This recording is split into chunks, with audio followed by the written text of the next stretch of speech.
Asia Vision Network. Rabbani Vaidyasala வழங்கும் அறிவோம் ஆங்கிலம் சிறப்பு நிகழ்ச்சி.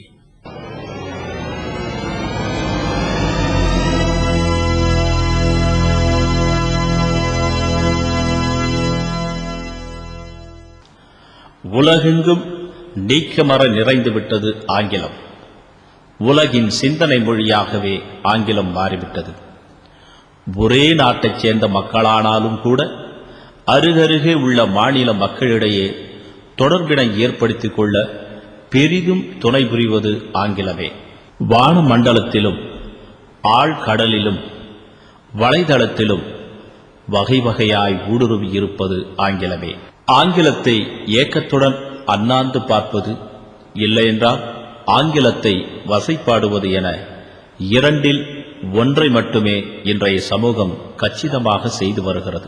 இரண்டுக்குமே ஆங்கிலத்தை பற்றி அறியாமை மட்டுமே காரணமாக இருக்க முடியும் என்பது அறிவு ஜீவிகளின் அழுத்தமான கருத்து. ஆங்கிலம் ஒன்றும் அடக்க முடியாத நாட்டு யானையும் அல்ல, திமிரு எழும் எரிமலையும் அல்ல. ஆங்கிலம் பற்றி பூச்சாண்டிகளையும் அதிபயங்கர கற்பிதங்களையும் தூள் தூளாக்கி ஆங்கிலம் அற்புதமான தொடர்பு மொழி நிரூபித்து வந்திருக்கிறார்கள் ஹிரா ஆங்கில பயிற்சி மையத்தினர். ஆங்கிலம் குறித்த உங்கள் ஐயங்களை அகற்றி ஆங்கிலத்தின் பயன்பாடுகளை இளைய தலைமுறையினருக்கு வாரி வழங்கி வருகிறது ஹிரா ஆங்கில பயிற்சி மையம். அறிவார்ந்த விவாதத்திற்கு உங்களை அழைக்கிறது ஹிரா ஆங்கில பயிற்சி மையம். ஹிரா இன்ஸ்டிடியூட் ஆஃப் இங்கிலீஷ் ஆரம்பிக்கிற நோக்கத்துக்கு பின்னால நிறைய அனுபவங்கள், நிறைய ஈடுபாடுகள் இருக்கிறது. நம்ம திடீர்னு ஒரு கமர்ஷியல் ஸ்தாபனம் ஆரம்பிக்கணும் எண்ணத்துல ஆரம்பிக்கல. நான் ஒரு 20 வருடமா உலகம் பூரா சுத்தி உலக மக்கள் நெருங்கி பழகி, பல வேலை நிமித்தமாகவும் சரி, சுற்றி பார்க்கும் பொழுதும் சரி, அவங்க நெருங்கி பழகி அவங்களுடைய கலாச்சாரம், அவங்களுடைய செயல்பாடுகள் மாதிரிலாம் பார்க்கும் பொழுது நம்ம நாட்டு இளைஞர்கள் தான் எனக்கு எப்பவுமே ஞாபகம் வந்துட்டு இருப்பாங்க.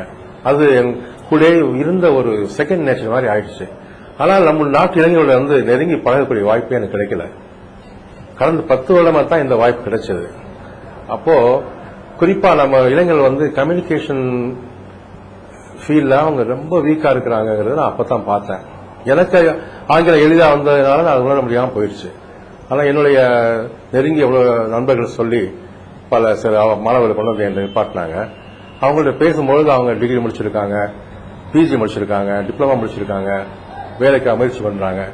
ஆனா நாங்க இன்டர்வியூல போய் நாங்க செய்ய முடியல அப்படின்னு சொல்லும் பொழுது அப்பதான் நான் அவங்களோட பேசி பார்க்க ஆரம்பிச்சேன்.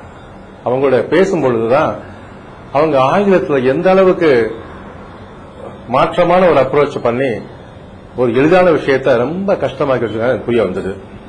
அப்போ மெல்ல மெல்ல நான் பல கல்லூரிகள், பல பள்ளிக்கூடங்கள், ஸ்கூல்ஸ் அண்ட் காலேஜஸ் இங்கெல்லாம் போய் அங்க உள்ள ஃபேக்கல்டிஸ் அண்ட் தி ஸ்டூடெண்ட்ஸ் கூட நெருங்கி பழக ஆரம்பிச்சேன். அவங்களுடைய இன்டராக்ஷன் கிடைச்சது.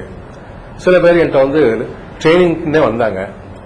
அப்படி வரும்பொழுதுதான் எனக்கு ஆங்கிலம் எந்த நிலையில நம்ம மக்கள்கிட்ட கொண்டு சேர்க்கப்பட்டிருக்கிறது எனக்கு புரிஞ்சது. அப்போ முதல் அவங்க என்கிட்ட கேட்கிற கேள்வியே, கிராமர் நடத்துவீங்களா? சிரிப்பா இருந்தது எனக்கு. அது எப்படிங்க மொழி, கிராமர் எல்லாம் எப்படி மொழி வரும்? கிராமர் எல்லாம் மொழியே கிடையாது, எப்படி நீங்க கிராமர் பிரிச்சு பாக்குறீங்க சொல்லிட்டு அவங்க நெருங்கி பழக பேச வரும்பொழுது அவங்க கிராமரையே ஒரு பாடமா படிச்சிருக்காங்க. அடுத்து ஆங்கிலத்தையே ஒரு பாடமா படிச்சிருக்காங்க. ஆங்கிலம் ஒரு மொழி, it's one of the languages of the world. It's a means of communication, ஒரு தொடர்பு சாதனம். அதை போய் அவங்க பாடமா படிச்சு வச்சிருக்காங்க. அப்ப நான் அவ்வளவு இன்னும் நெருங்கி பல மாணவர்கள், பல ஃபேக்கல்டிகள் நெருங்கி பார்க்கும் பொழுது ஆங்கிலத்தில் பேசாமலே ஆங்கிலம் வளர்த்தப்படுகிறது. இந்த ஒரு பாயிண்ட் தான் நான் அதிகமா நெருங்கி உள்ள புகுந்து ஆராய்ச்சி பண்ற அளவுக்கு, கிட்டத்தட்ட ஒரு ஆராய்ச்சி தான் பண்ண வச்சுங்களேன். ஒரு 10 வருடமா ஆங்கிலத்தினுடைய நிலைப்பாடு என்ன, அந்த ஆங்கிலத்தால் நமது இளைஞர்கள் எந்த அளவு பாதிக்கப்பட்டிருக்கிறார்கள் என்பதையும் நாங்கள் உணர முடிஞ்சது. அப்போ நம்ம என்ன சொன்னோம், நீங்க என்ன இப்படி இங்கிலீஷ் ஒரு பாடமா படிச்சு வச்சிருக்கீங்க, கிராமர் ஏன் இப்படி தனியா படிக்கிறீங்க, இப்படி கேள்வி பதில் சொல்ல முடியல. அப்புறம் நான் சொன்ன அவங்கள்ட்ட, எல்லா செமினாரையும் நான் சொல்ற விஷயம் இதுதான், language is a means of communication. It's not a subject to learn. It's a game to play. Language is a mind game. You should play the game, not learn the game. இப்போ ஒரு football எடுத்துக்கிட்டு அதை 10 வருஷம் 20 வருஷம் அது பாடமா படிச்சுட்டு போய் கிரவுண்டில் நின்றாங்க என்ன விட முடியுமா? இல்லை ஸ்விம்மிங் பத்தி 100 வருஷம் படிச்சுட்டு பல நூல்கள் படிச்சுட்டு என்னை தூக்கி அந்த ஈஜுக்குள்ள போட்டா நான் நீந்த முடியுமா? மூணு செத்து போயிடுவேன். அந்த மாதிரி சூழலை தான் மாணவர்கிட்ட பார்த்தேன். அவங்க என்னோட இங்கிலீஷ்ல பேச ஆரம்பிச்ச உடனே அவங்க டிமாரலைஸ் ஆகி பின்வாங்கி போயிடுறாங்க. அப்புறம் அவங்க நெருங்கி பழகும் பொழுதுதான் எந்த முறைகள்ல தப்பு பண்ணிகள் தெரிய வந்துச்சு. அப்ப எனக்கு குர்ஆன் ஷரீஃப்ல இருந்து ஒரு முக்கியமான விஷயம் ஞாபகம் வந்தது. அல்ல மகுல் பயான், அதாவது God has given man the power of speech. அப்போ ஒரு இறைவன் ஒரு பொருள் நம்ம கொடுத்தாருன்னா அது எளிதா தான் இருக்கும். ஏன் இது கஷ்டமா இருக்கு ஆக்கியது? ஆங்கிலத்தை மட்டும் ஏன் இந்த பிரச்சனை பார்க்கும் பொழுது ஆங்கிலத்தை முதல்ல எந்த ஒரு மொழியும் கத்துக்கிறதா இருந்தா அந்த மொழியை பேச தெரியணும். அதுக்கப்புறம் எழுத்துக்கு போகணும். இங்க தலைகளா வளர்ந்துட்டு இருக்கு. அப்புறம் கிராமரை பிரிச்சு படிக்கிறாங்க. கிராமரை பிரிச்சு படிச்சா அது மொழியை கத்துக்கிற முடியாது. அதுவும் ஒரு 2வது விஷயம். 3வது ஆங்கிலத்தின் மேல் அளவுக்கு அதிகமான மரியாதையும் பயமும். என்ன புரியல? அது ஒரு மொழி. அப்போ அது ஒரு மொழியா தான் எடுத்துக்கணும். டிவி மூலமா ஆங்கிலம் நடத்த முடியுமா என்று கேட்டாங்க. அது முடியாது. TV one way communication. ஒரு மொழியை பேசணும்னு சொன்னாங்க இருதரப்புல இருந்து பேச்சு வளரணும். கேள்விகள் கேட்கப்பட வேண்டும், பதில் சொல்லப்பட வேண்டும்.